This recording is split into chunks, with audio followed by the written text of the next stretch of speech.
Dali na yung suspect. Good afternoon, ladies and gentlemen. Yung akusado,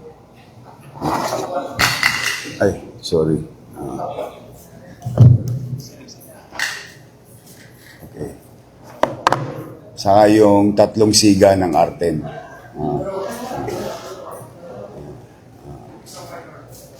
Yung minor, wag na.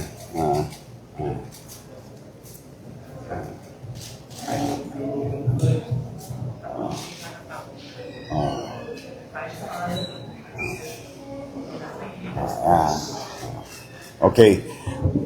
Thank you from our friends in the media who is covering City of Manila. Well, first things first, no? Meron tayong, kung maalala ninyo, nung mga nakaraang taon o nakaraang buwan, na may mga adventurous individual engaging into some activities, illegal activities, and some harassing our constituents and non-constituents along Arten. Mga pribadong sakyan, at saka mga naghahanap buhay na truck driver o biyahero, no, na nagba-viral. In fact, I would like to thank the Senate at the time, the Philippine Senate at the time, who took initiative to really investigate and give time to these individuals na may merwisyo.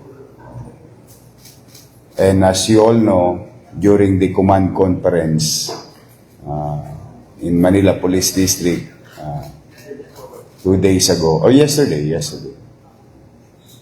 days ago, 2 days ago, I directed the entire Manila Police District na to put things in order all over the city, but particularly Road 10 in Tondo, na maiwasan na may maapektuhan, mabiktima yung mga mamamayan natin na taga-lungsod at mga taong dumadako sa lungsod o pass by the city. So with that, so far, wala pa namang, since we assume office, mukhang wala pang nagkakabalbon sa dibdib lately na sumusubok sa puwersa ng Manila Police District lately and this administration. But then again, meron akong order na kung sakali lahat ng nabidyohan, no? Nabidyohan na gumawa ng krimen last year, last month, and before I assume office, at makita ng ating mga pulis, go after them. Now, today we are going to present to you, ito naman, wala naman tong biniktima, no? Pero nagsiga-sigaan to sa Arten. No? I think this will be a very good reminder to future individuals or mga adventurero na may gobyerno na sa Maynila. For purposes of fairness and a fair warning, no, to others, that we are very serious to keep the peace and order situation of the city. And nandito yung anin ko na lang, i-alias ko na lang muna. Para naman sila makapamuhay na ng payapa at hindi na rin makapamerwisyo in the coming days na alam ng tao, alam ng mga tropa nila na may pamahalaan na. Nandito si alias Along, 30 years old. Paul na lang yung isa kasi walang alias. Ronel na lang yung isa. At isa pang minor na hindi natin na isasama. No? Nandito po sila. Nag-viral po yung video. Sino may hawak ng tubo? Yun.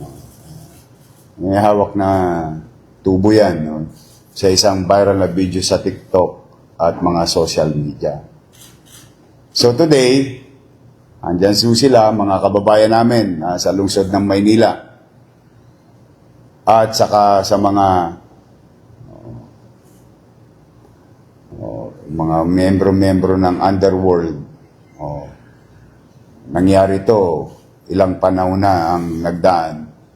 But we make sure that justice will be served to past victim.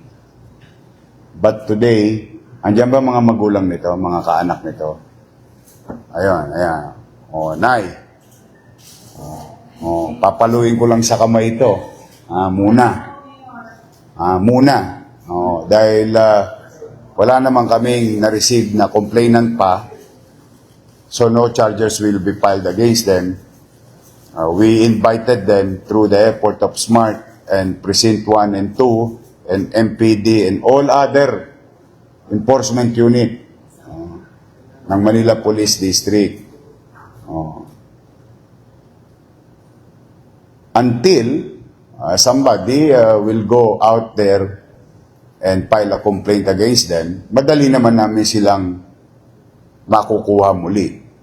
Pero sa mga magulang nitong mga nandito, siyempre ako magulang din, at least ito magandang warning na talagang may gobyerno na sa Maynila. At hindi na po pwede yung ginagawa nyo dati.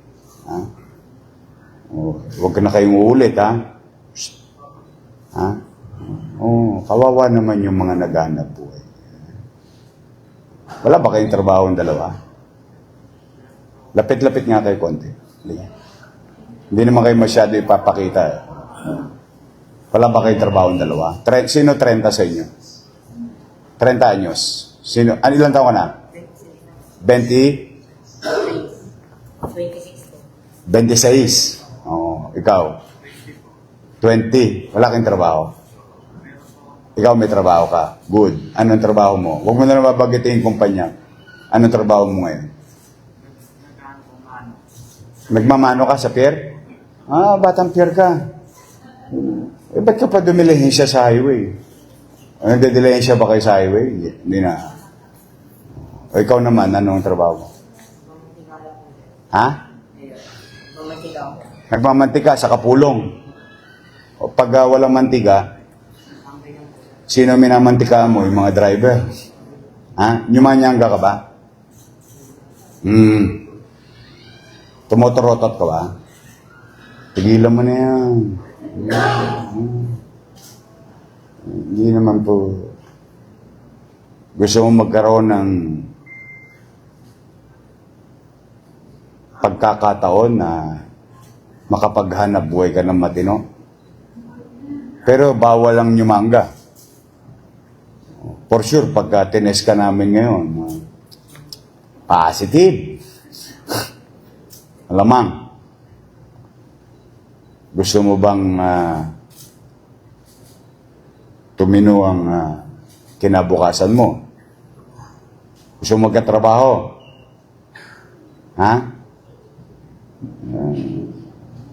Sigurado ka? Baka naman pag nagkatrabaho ka, babiyahin mo lang. Hindi naman. May anak ka na? May pamilya ka na? May nanay ka, nandiyan dyan. Tatay. Kapatid. Ikaw sa pier. Tatay ko, tas anong pier ka? Ha? Ha? Sa? Tugo. Sa Tugo. Hindi na fair. Hindi. Ano pala? Private. Sige. Huwag na kayo nang gugulo doon. Pare-pareho pala tayong taga-Tondo. Taga-Kapulong kayo. Doon, boss ko. O batan doon, boss ko, ha?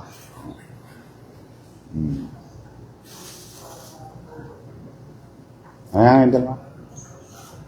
Ang kamay nyo. Huwag na ulit, ha? Huwag na ulit, ha? Huwag na ulit. Okay? O, sige. Gusto mo talaga magtrabaho. Ano pangalan mo? Aaron po. Ikaw yung Aaron. Ganda katawan nito. Oh. Pwede mag-DPS to. Alam mo yung DPS? Ano? Magwawalis na. Hindi lang magwawalis. Katulong na naglilinis para maging maaliwalas ang pamayanan natin. Sa madalit salita, dampot pukol salo. O bagay sa'yo. Hindi, gusto mo ba? Kidding aside, gusto mo magtrabaho. O sige. Pero titigil ka na sa ano? Torotot. Kukutosan kita. Promise. Ano yung nga to kay, dali nyo to kay ano? Andiyan ba si Kenneth? Okay, dali nyo to kay Kenneth. O ano ka? Ganap ka ng trabaho. Siya, may trabaho naman. Magtrabaho ka na lang sa gobyerno. Promise? Gusto mo talaga magtrabaho. Walang biro. Talaga. O sige. Magtrabaho ka na lang sa gobyerno. Ikaw naman, bumalik ka na lang doon sa private company. Iwasan nyo na yun. Ha? O sabihin nyo na tropa ron. Ako. Baka makakalawit ko sila. Sayang naman. Ginabukasan. O dahil wala namang complainant dito, o kay Samonte, ibalik nyo to sa mga magulang nila. But at least, malaman lang ng tao. O halimbawa, itong mga to, biktima kayo, o hindi file a complaint, then aasuntuin natin legally. For the meantime, pinaimbitahan namin kayo kasi sikat kayo. Lamang kayo ng TikTok eh. Saka Facebook eh. Ha? 5.4 million.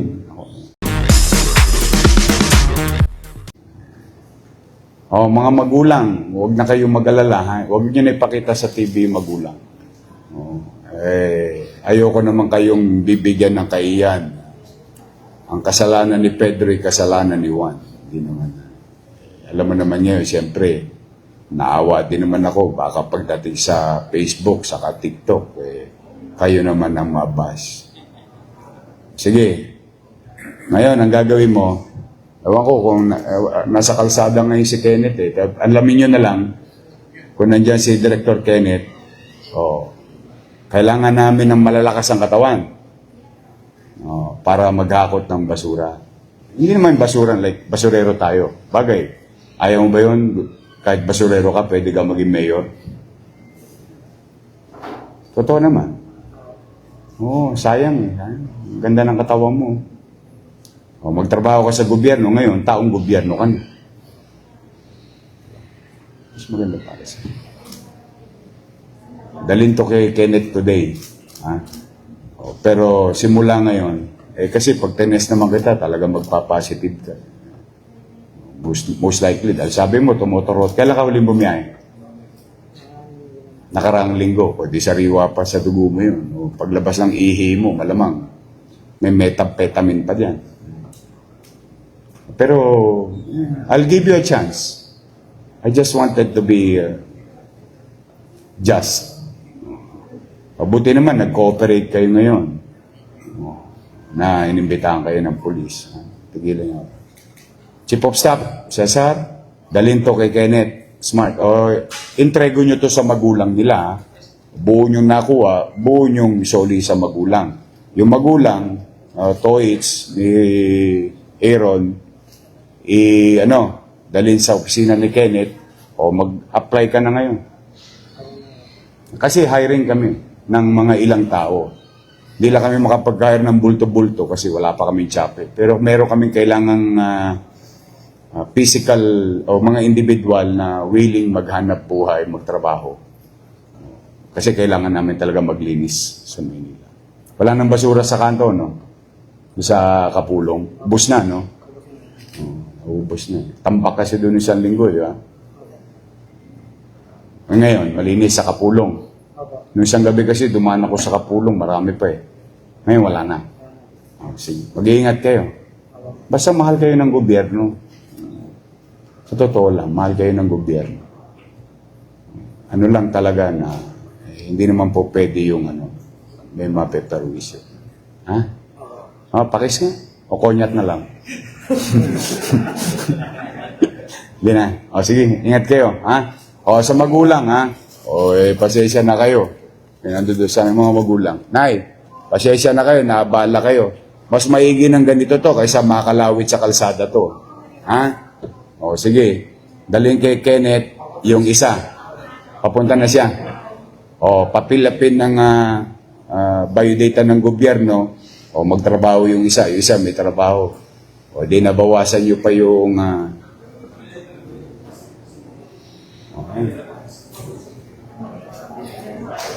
yan sa mga nanonood. Ayan ay babala sa inyo. Yan bating panimula lang namin. Gusto namin maggobyerno kung saan may paramdam ang kapanatagan ng pamumuhay sa Maynila.